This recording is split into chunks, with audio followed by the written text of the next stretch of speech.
સનાતન ધર્મનો થયો વિજય, બોલો પ્રભુ શ્રી રામની જય જય જય.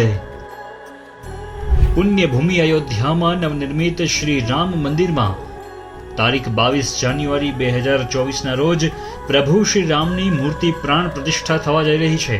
આ અવસરે સમગ્ર ભારત દેશ વિવિધ આયોજનો કરી રહ્યું છે. ત્યારે શ્રી સ્વામિનારાયણ ગુરુકુલ સાવરકુંડલા દ્વારા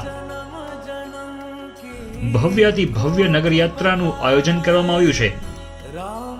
શાસ્ત્રી સ્વામી શ્રી ભગવત પ્રસાદ દાસજીની પ્રેરણા એવં શાસ્ત્રી સ્વામી શ્રી હરિપ્રસાદ દાસજી અને કોઠારી શાસ્ત્રી સ્વામી શ્રી અક્ષરમુક્ત દાસજીના સફળ આયોજન હેઠળ તારીખ 20 જાન્યુઆરી 2024ના રોજ સવારે 8:30 થી 11 વાગ્યા સુધી આયોજિત આ મહાનગર યાત્રામાં પધારશે સંતો, મહંતો તથા અનેક મહાનુભાવો. નગર યાત્રા પૂર્ણ થતા આયોજિત થશે ભગવાન શ્રી રામની મહાઆરતી. તો આવો આપ પણ આ મહાનગર યાત્રામાં પધારો અને સનાતન સંસ્કૃતિના મહા મહોત્સવના સાક્ષી બનો. જય જય શ્રી રામ.